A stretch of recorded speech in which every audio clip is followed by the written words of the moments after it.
welcome back to the New and Experienced Investor Podcast, the show that helps and connects real estate investors from all walks of life. I'm one of your hosts, Alex Barnett. I'm the new guy. And I'm Joe Holmes. I'm the experienced investor. Right on. Glad we're here again, Joe. This is fun times. Awesome. Today we're going to be discussing technology and tools for modern flipping and wholesaling, kind of the ins and outs of real estate systems, technology, and how everyone's utilizing AI for all their systems and their CRMs and everything. So we're gonna go over that, and make sure you guys stay till the end because we have a very special offer that I can't wait to give to you guys, but we're gonna give it to you at the very end. So before we start, please help out the channel, help out the show, and share this on your socials right now so we can connect with more investors. Whether you're brand new or experienced, everybody's got something to learn here. So let's jump right into it. And, as we talk about technology, I kind of wanted to refer back to when you got started, because a lot of this technology is relatively new. So maybe you could kind of break down how you used to find deals. What was that like? we were talking before we started, and he's basically saying that I'm old. No. You get a lot done with a pen and paper. Yes, and that's basically how I got started. And I would drive into areas and look at properties and literally jot down addresses on the modern technology back then, which was a pen and a paper. And once I got the addresses, and I'd go home and literally write a letter. Are you interested, possibly interested in selling your home? I'm willing to offer you cash. We can close at your convenience, and put a stamp on it, and mail it out. There you go. And imagine, the post office got it there in probably 2 days or less at that time. I don't know how they do nowadays, but at least it was getting there, and it was getting there in a timely fashion. Yeah, that's great. I mean, people are still doing direct mail. They're still door knocking. They're still utilizing a lot of those things, which is kind of what I tell people in the beginning. Don't overthink it, because I think with a lot of the technology that comes out, you start getting bogged down by the shiny new AI bot and how you can press one button and have everything done for you. But I think learning those fundamentals of finding a distressed home, just reaching out to them, one-on-one, you're still eventually going to have a conversation with somebody. Yeah. And I don't know if I would personally recommend doing mailers at this point, because, people get mail and normally they just throw it in the trash can. They don't even open it up. I've been living at the same address for over 40 years, and I still get a mail every month from this air conditioning repairman. Yeah. And use his service. Of course, he used to do a great job, and he probably still does a great job. But I know who it's from, and it's got his name on the outside, not his company name, but just his name, and it just literally goes in the trash can. Oh no!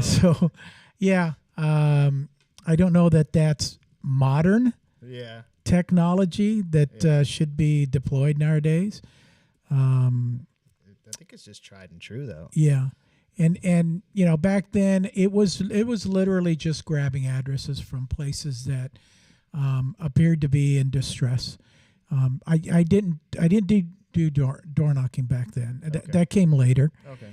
And the reason I didn't do door knocking, and I don't do door knocking for distressed properties that I am driving by, because what's the conversation at the door? Hi, knock, knock, knock. My name is Joe. Mm-hmm. I'm a real estate investor. I just happened to be in your area driving by and thought that, maybe you're interested in selling. And the guy's looking at me like, Joe, why am I interested in selling? Yeah. Why are you picking on me? Well, yeah, because you have the ugliest house in the neighborhood. That's like the conversation's going to go downhill quick after that. So I don't do that. I do target. I do door knocking But that's for notice of default, pre-foreclosures, things like that. Because I already know that they're in trouble, and they know they're in trouble. And so it's an easier conversation to have than you've got the ugliest house in the neighborhood. Absolutely. I did that one time while we were door knocking for NODs. I was like, you know what? I'm right here. Let me just go knock on this lady's house. And she said that. She was like, hey, look, I know I have the ugliest house on the street. And I was like, no. I was just walking by. I figured it was kind of hard to back into a reason why I was door knocking. Yeah. But she ended up, she inherited her grandma's house, and her grandma said never sell. And so she's sticking to her grandma's word for now. But good for her. She did have the ugliest house on it. It was like one of the nice streets in Santa Ana. Yeah. And hers was kind of falling apart. And she's like, I just don't have the money right now. But it was kind of funny. She called it out right away. Yeah. And, we're talking about the ugliest house. We do live in California, and we are, believe it or not, still in the middle of a drought. And so most people's lawns are, halfway dead. Yeah. What you're looking for when you're doing this, and you're in a neighborhood, you're looking for that. Mm-hmm. You're looking for 20 cars parked in the lawn. Yeah. Okay. Yeah. 4 in the driveway, 2 in the lawn, motorcycle inside the house, peeling paint, damaged roof, things like that. You could, when you look at it and you see it, you know that it's distress, that there's something going on. There's a reason why this person, for whatever reason, they're not taking care of it. Mostly because they just don't have the money to do it. Exactly. Mm-hmm. And that's kind of a perfect segue. We're going to loop back into how we can utilize technology to do exactly what you're saying. And as you're going through these neighborhoods, put them into an app to where you can remember, and then reach out to them on, from the app, which makes it super convenient. But let's say, you want to, California is big. We want to try and get a bigger footprint. So we can't necessarily just be driving around looking for these people. We're going to want to find those notice of defaults. How do we do that? Okay, so let me start with the old-fashioned way. So kind of bring everybody up to date. So the old-fashioned way was literally to go to the recorder's office at the county that you lived in, and you started looking through records of homes, and in those records it would have what's called a notice of default, which is basically a piece of paper that is provided to the recorder's office from the bank saying that you have stopped making your mortgage payment. So that's just one step in the process, and the process takes 3 months and 21 days. That 21-day period is actually called the auction period.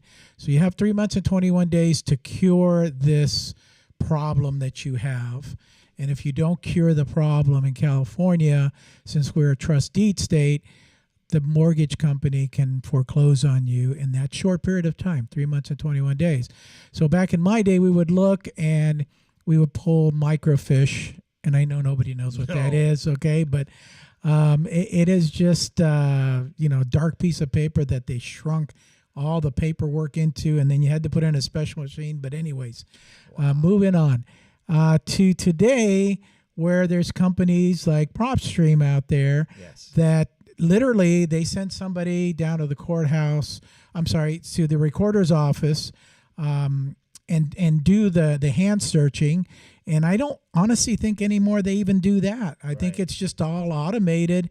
Once it comes in, then the county sells those records to people like PropStream, and then PropStream gathers that information and sells it to people like you and I and you who are investors, to make it easier for us at the end of the day. I like easy, know. I'm sure everybody likes easy. So that's where you get the list. Okay. You pull those lists. They give you dates when it was recorded, how much longer it has, what kind of loan it was, if it was a first trust deed, second, third, whatever it is that's foreclosing, it'll give you a bunch of information on there that's very useful that you can use to, again, start reaching out to these people, because you already know that they're in trouble. They're like Yeah. literally raising their hands, come help me, I'm in trouble. And so those are great leads. So those are what I call the low-hanging fruit of the industry as far as leads go, but they are great leads to start with and start cold calling those leads. Absolutely. And I want to kind of just show people really quick, you guys, if you're watching right now, give the show a like. We are live. So if you give it a like and you share this on your social profiles, it helps circulate, and that's what the algorithm gods love. So let's jump into PropStream because we're talking about it right now. This is kind of what it looks like, and it's a nationwide database. I know just depending on where it is, I think they have better data in certain places than not. But let's go to Orange County because that's where we are. So it's as easy as this. We're going to go to Orange County, and it's right here. It shows you they have what is that? 968,684 properties right here. Mm-hmm. So now you want to either you're going to pull 1 million properties, or you want to start niching it down and finding those people. So it says there's 813 people in foreclosure, 145 going to auction, this many cash buyers if you're wholesaling. So they put these filters in here for you. They also have a bunch of extra filters. You can do vacant, liens, pre-foreclosures, bank-owned, high equity, tax delinquents, flippers, failed listings. So this can work for agents, investors, anybody. But let's say we want to do auctions. So we can just choose that filter, and then it's going to pull up right here 145 people going to auction. So all you got to do is click this, add it to a list.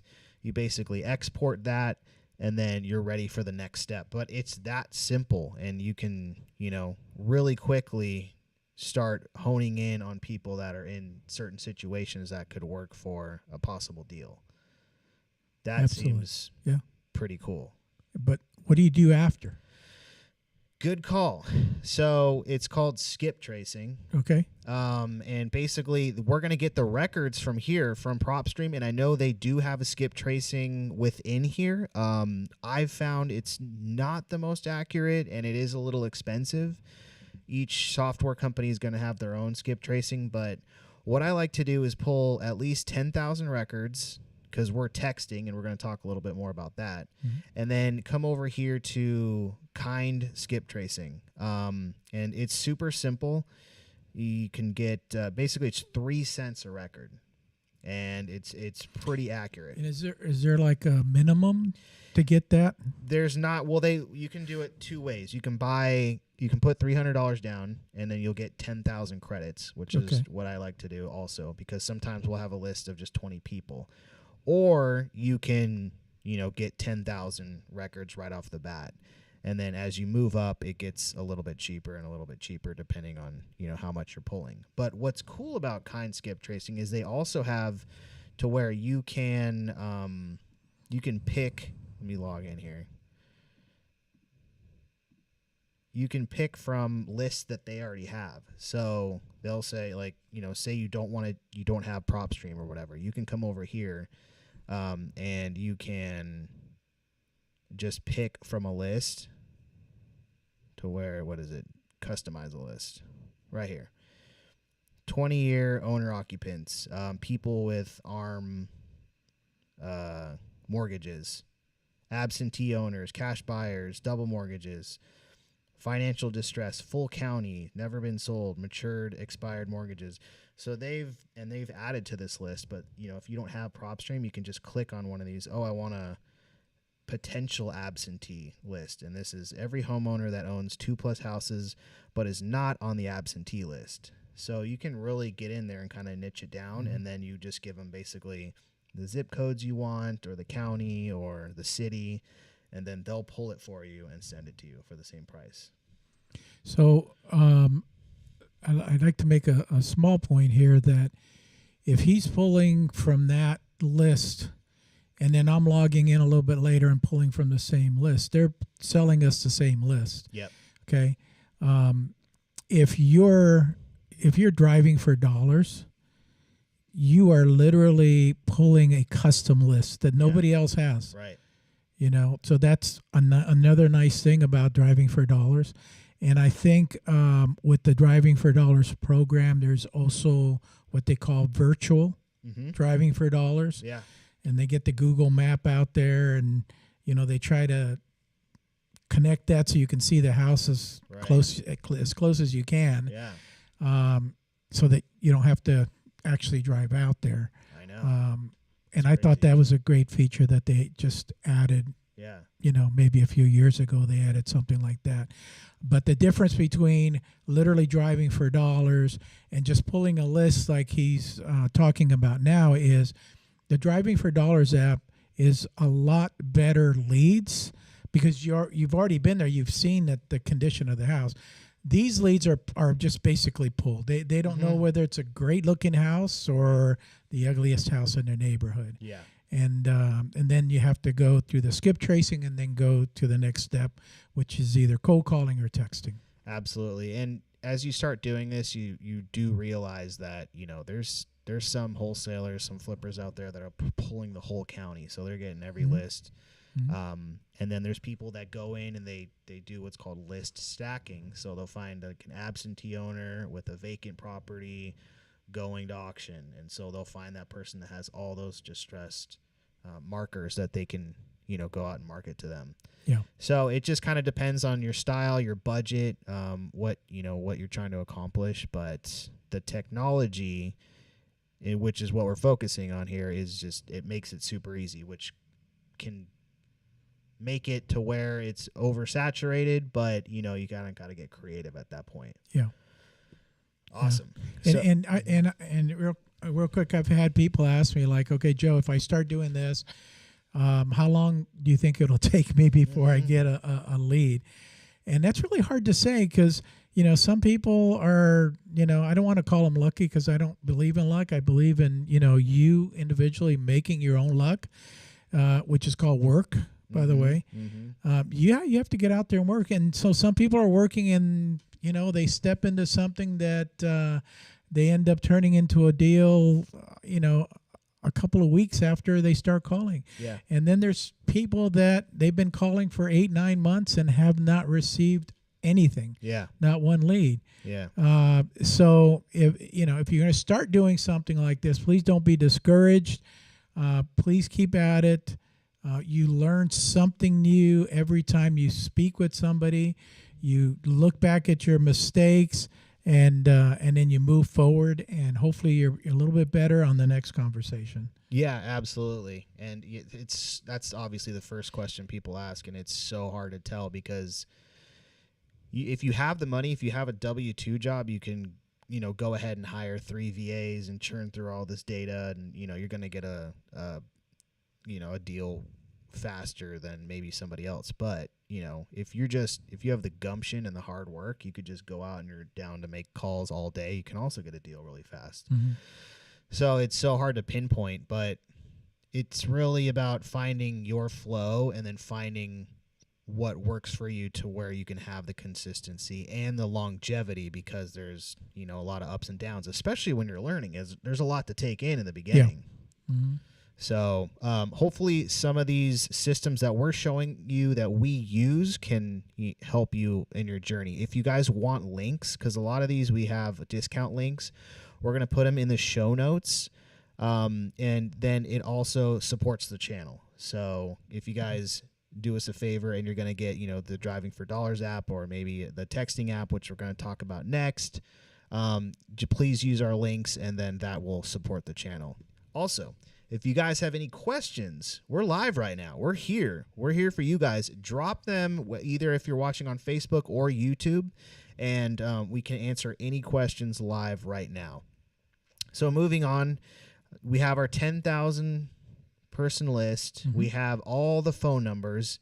Now we're going to do what I love to do, which is just texting people.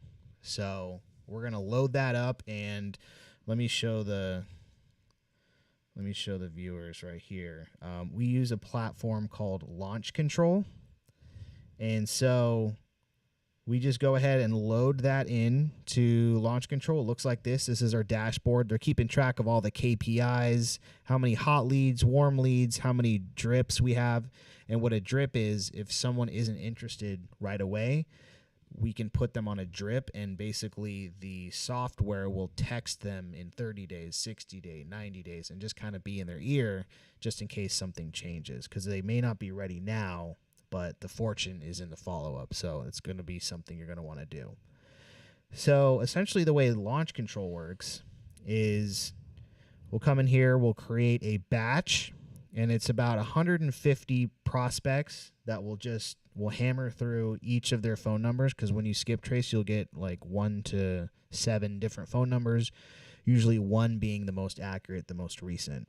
And so what it does is it goes through each prospect, and it'll hit 1, 2, 3, all the numbers, and 150 at a time to stay compliant, because the carriers are really cracking down on, I guess you could call it spam, but just... But I'm not selling anything. I'm buying, so it's different. After that, the people, it's just like your inbox, just like your iMessage, just like your Android. They're going to text back. This isn't Kyle. How we looking? Thank you. That would be awesome. Thanks. Okay, so people are responding. That one's not mine. There's going to be some don't ever contact me again. A lot of those. And Launch Control just kind of helps you stay on top of these people, and then put them on a drip, and you mark them, because basically it's all about staying organized and keeping on top of them, because when you're dealing with 10,000 records, how are you going to know who are the 5 people that I talked to out of that are ready to sell right now? Yeah. And you talked a little bit just real quickly about virtual assistants. If you're getting started, I always recommend that you start calling yourself, because you need to know what people are asking. You need to know what you're going to ask them, all that stuff, before you start maybe moving into the next phase. So calling yourself, you're not going to be making a lot of calls, quickly. Let's say an hour, you're going to make, 5 or 10 calls. Hopefully those are the ones that answer. You're probably going to make more, but they're not going to answer. So maybe you're talking to 5 people an hour. To increase that, then that's why he's talking about texting. And so obviously he's texting to a bunch of people, and then he's just responding to the people that are texting back and asking questions. And then he gets on there and starts answering those questions. Where a virtual assistant comes in is, if let's say I send a virtual assistant 10,000 leads, I'm not going to be calling 10,000 people. I'm not going to necessarily be texting 10,000 people. But what they do is they have some they call them power dialers that are dialing, I know in the U.S. you're only allowed to dial 3 at a time. So they dial 3 numbers at a time. The one that picks up, then they start answering that phone. Who knows if they even have any restrictions overseas where we send these leads? Probably not. So these virtual assistants are going through probably 100, answers, people that are answering the phone an hour, and all we tell them to do is, we've instructed them to do is, hi, we're a real estate company. We buy houses in your area. We're just calling to find out if you're interested in selling your home. That's it. Yes or no, just like real quick. We get a yes, that lead comes back to us, and then Alex jumps on it real quick. If it's a no, then they're on to the next one. So again, if they're going through, 100 of these calls an hour, then, it's going to take them, a couple of weeks, maybe a month to go through 10,000 leads. But it's better them doing it than, me or Alex trying to do something like that. So it's a progression. You start calling, then you go into texting, and then if you want to, blow up the world, then hire a virtual assistant to kind of get you those yeses. Absolutely. Yeah, it's definitely, you want to spend your time doing the most money-making activities. So that's going to be talking to sellers that are interested. Otherwise, you're going to be spinning your wheels a lot, talking to people who aren't. That's just the nature of the game. Which you like to do. I love doing that. Yes. I just like getting to know people for hours and hours and hours, even if they're not going to sell. Yeah, I'm in the background going like this. Like, we already talked about this. We already cut them off. Yeah. You know? Yeah, it's hard. It's hard for me when I'm sucked into their life story. So after this, in our systems, this is what we do. We'll go from texting. Somebody says, yes, I'm interested. So from Launch Control, they have this thing, this little button. It's already hit right here, but let me go to somebody else. Push to CRM, Customer Relationship Manager.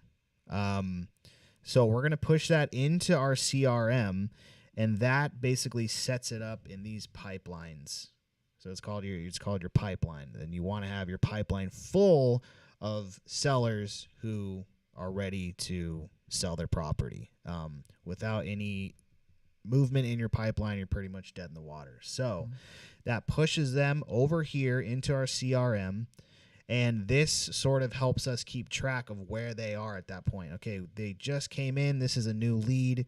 Now I'm going to move them up over into follow-up because they're not ready today. They're going to be ready in 2 weeks. But how am I going to remember that? So that's what the CRM is for. It's gonna cue me and say, hey, you got to follow up with John today. You said you would call him with an answer. Move him over. Okay, I've got an appointment with John. Okay, he needs an offer. So on and so forth until it's all the way through to it's a deal, and we're either flipping it or wholesaling it or holding it, whatever our exit strategy is going to be. But the CRM is sort of like your mothership where everything is together. What's great also is if you bring on other team members, you guys can share the data and everyone's looking at the same map of where we're going with all these leads. Nice. Yeah. How did you do it back in the day? Just oh my God. Yeah. No, follow-up is very important. I mean, it's probably the most important thing nowadays. And I was going to ask you, when somebody says, hey, call me back in a month, do you literally wait a month to call them? No. Or, 2 weeks. I usually that's what I do. Yeah. That's what I do. I half everything. Yeah. Unless they say, okay, yes, I'm interested. Call me on the 10th of next month. Right. You give you a specific date or a time, then I will honor that. But most of the time, I like just like you just said, I just half it. Yeah. And call them back. I know. Because if not, Alex may be calling the same lead I'm calling. I've honestly he'll get to it before I do. I know. I've had that happen to me where I just, for whatever reason, forgot to call the person, and then by the time I called them back, they're like, I'm literally at the closing table right now. Oh my God. What? Yeah. Ugh. Yeah. So, I guess one thing we got to talk about that's kind of a hot topic now with everything is this AI integration. So with our CRM, we do have AI integration, meaning if we send out like a nurture campaign, which is the same thing as a drip campaign, when somebody responds and we're not there to respond, we can have AI basically respond to them. And so the way that works is everything's hooked up through ChatGPT now, but you basically give it a prompt of like, hey, you're an appointment setter, you're a real estate investor, you want to, help this person sell their property. And so with that prompt, they can respond in a way that sounds, almost like a VA or something. Yeah. And then they're basically just pushing them for another appointment, because that's pretty much what you want to do with all your leads, is always be advancing them and not getting them stuck in this perpetual, just continuation of, not really going anywhere. So a lot of companies are implementing this AI. It seems like most of them are in the beta version, meaning it's pretty new. They're, everybody freaked out when it first came out, but when you see it, it's relatively new. Like, it'll give a couple of answers and then you still want to jump in and give the human touch. But I'm pretty excited to see where it's going to be heading in the next year or 2 years, because I'm sure even with pulling lists and getting fresh information, fresh data, it's gonna ramp up people's systems like crazy. Yeah. Yeah. Yeah. I mean, I use it. I use it mostly now for descriptions on properties that I'm listing, and AI ChatGPT, if you have ever used it, there's a learning curve to using it too. You have to put some prompts in there, and act as a professional real estate agent. Provide me with a description, and put down the address and stuff. Since they've added a pool in the last year. It looks like a resort in the backyard. Now please type me a description, that I can use to sell this property. And it does a really good job. It really does. It does a good job. But you also have to make sure that you read it, okay? Because you need to proofread it, because sometimes it'll say, hey, there's rolling hills in back of the, home. And there's no rolling hills in the back of the home. So you have to make sure that you read it at the end of the day. Yeah. But that's one of the reasons that I use ChatGPT. Yeah. It's not perfect, but it definitely cuts a lot of the repetitive stuff out, because even with answering questions, you're only going to have a certain amount of responses from sellers. Yeah. And you can kind of teach it, you know, what you want to do. Yeah. So How much you interested in selling it for? If it's a quick cash offer, what are you looking at? How many bedrooms? How many bathrooms? Give it a rating of 1 to 10. What does your property look like? Things like that. So, the ChatGPT feature's going to be able to answer those questions quickly and easily. Exactly.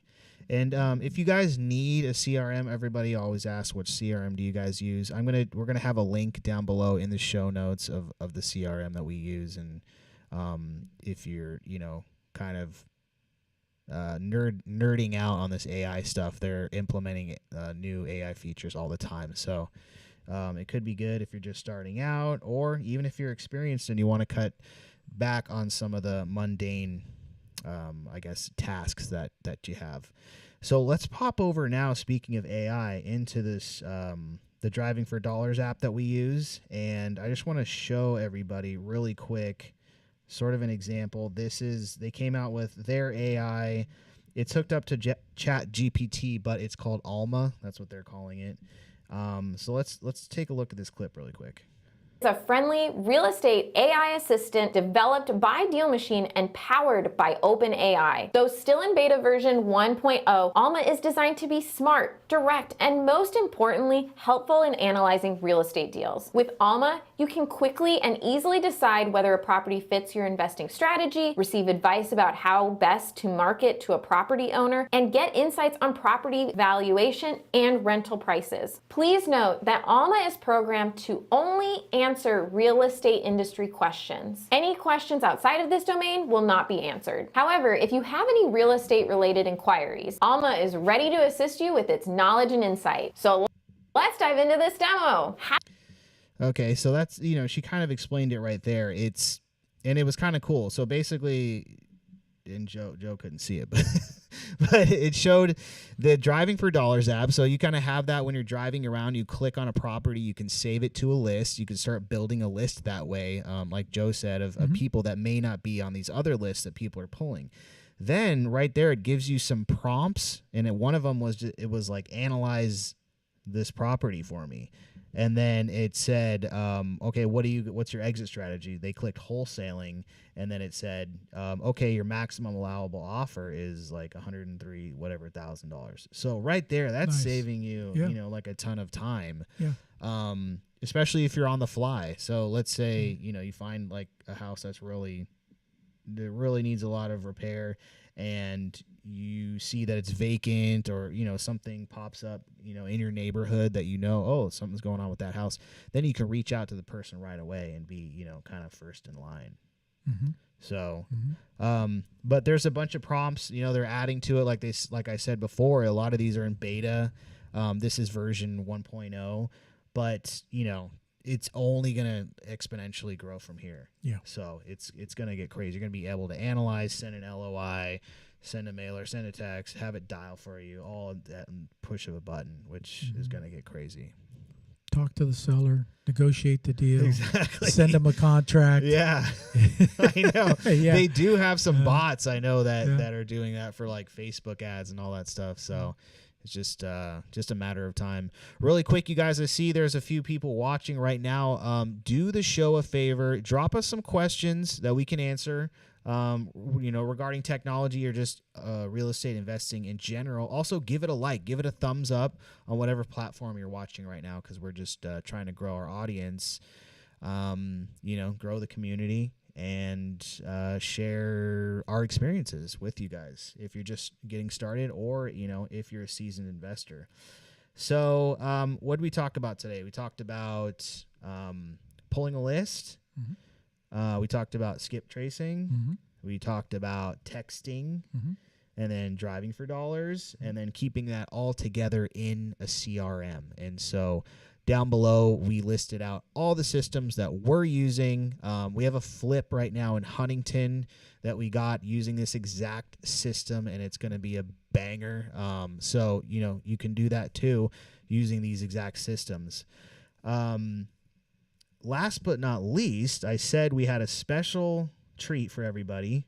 And yeah, and what this is 1 week free for a power dialer. And we touched on, texting and sort of dialing, but, and Joe mentioned the power dialer. But today's podcast is sponsored by Batch Dialer. So Batch Dialer is a predictive dialer. It's a power dialer, and they're giving away 1 week free up to 300 minutes, so you guys can try this out and see if it's good for you. I'm going to drop the link right here. It's kind of on the screen right now. But, it's a bit.ly link because we like to track how many people we're getting over there, but it's just the bit.ly/best easy dialer. And that's going to take you to Batch Dialer. And you're going to want to use that link because, like I said, they're going to give you the 7 days free. So let me switch the view here and then show people kind of what they're getting, because this is a good deal, you guys. Because if you're new and you're just hand dialing, it's going to take you forever. Okay, so you're going to come over here. You're going to use that link. Start your 7-day free trial. Put your name in here, and so you're going to get customizable campaigns, up to 300 minutes of dialing, reputation management. What that is that'll tell you if your number is marked as spam, which is huge right now. You guys know whenever you get a number that, even if you're expecting a call from someone you don't know, it says spam likely, telemarketer. So the carriers are making it really hard. Up to 3 lines. So the way that works is it's dialing 3 different people at once, and whoever picks up, it'll send them through. And then I think it has a thing like if somebody else picks up at the same time, you can have a voice recording, and it says like, "Hey, I'll get back to you in a second." In this free trial, it's going to allow you 1 agent, meaning like if you're going to have your VA call, or if you want to call yourself, you're going to get 1 agent. You're going to be able to do voicemail drops. So if somebody doesn't answer, instead of leaving a voicemail, you just hit a button and it'll leave the recorded message for you. It's going to allow you to record the call, to monitor it, and then give you a phone number as well. So all that, you can try it out for a week, like you could use this and possibly get a deal in that week. Oh, that would be nice. Wouldn't it? Yeah. And then that way you could just, keep it going, and then, keep paying for the dialer. But it's all about kind of utilizing these technologies to cut back on the time. Because I don't know how, let's say you had a list of like 1,000 people. If you're dialing 3 people at once, you're going to get through that list a lot faster than if you're just hand dialing and the time in between that you're like messing around. So use that link. Again, we're going to have it down below, but we're just happy to share with you guys and stoked that Batch Dialer is sponsoring the podcast. So with that, that's the special treat. What do you think? Awesome. Okay, cool. Awesome. 1 week for free. How can you go wrong there, Right, exactly. It's like, try it out, and if it works, then fine. Keep going. It works. Exactly. And I was going to ask you, too, is there any specific times that you like calling?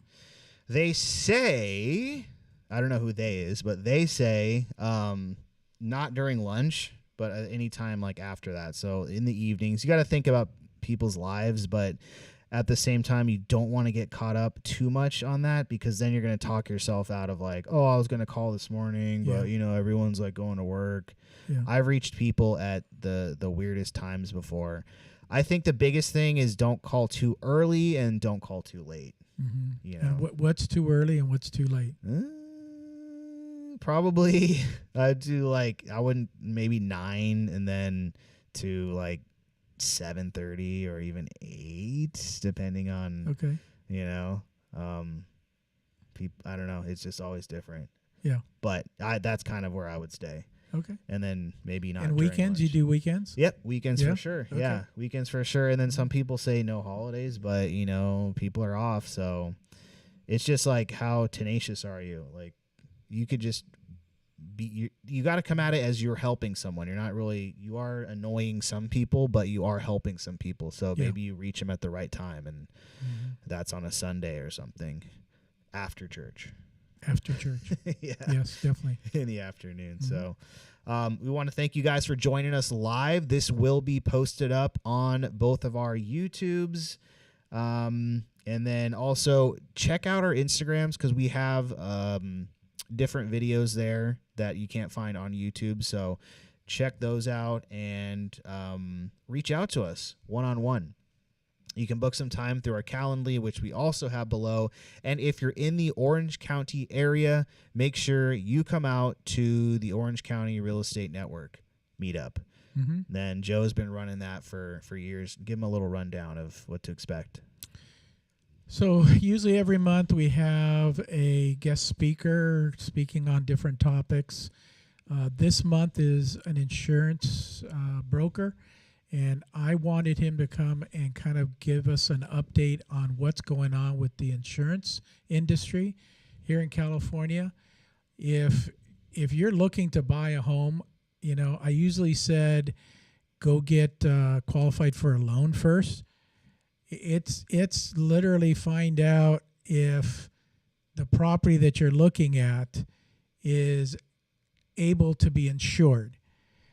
Because there are some homes that are close to fire areas that the insurance companies have just absolutely said no. There are lots of homeowners associations, condominiums, townhomes that are getting their insurance either canceled or raised, triple, quadruple what they were paying before. And obviously that wasn't in the budget, so here comes a special assessment. So I would be very leery about buying in a condominium townhouse community without checking that information first. Location seems to be the biggest thing. Are you near a fire area?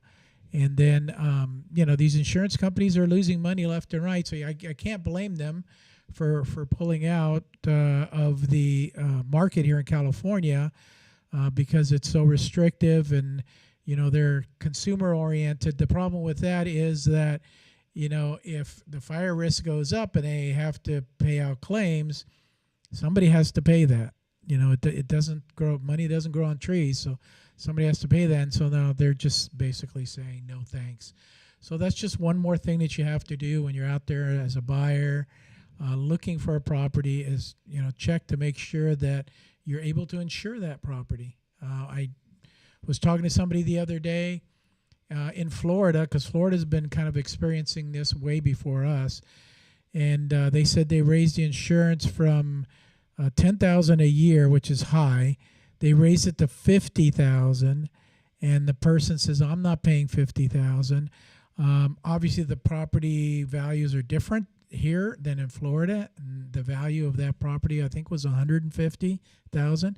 So they decided just to self-insure themselves, So they're saving $50,000 a year, hoping that nothing happens.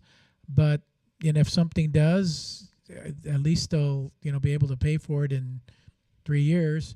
But yeah, some people are actually having to think about just self-insuring themselves, which is, to me, is kind of ridiculous. But if you can't afford $10,000 to $50,000, then what are you going to do? Absolutely. I mean, even with an investor standpoint, that could just kill your cash flow. Yeah. So you're going to want to check out any properties you're thinking of buying if you're out of state or whatever. But, Yeah. that seems to be the theme.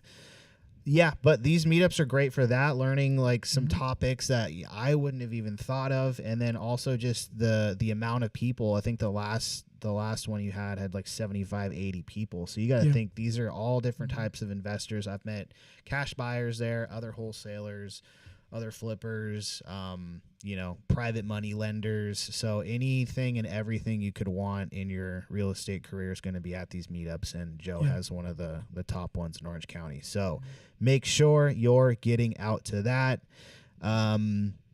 Other than that, I think we covered most of it. Yeah, and the meetup's on meetup.com if you want to find it. It's in Orange County. It's not this Monday. It's the Monday afterwards. And it'll be at BJ's Restaurant in Laguna Hills.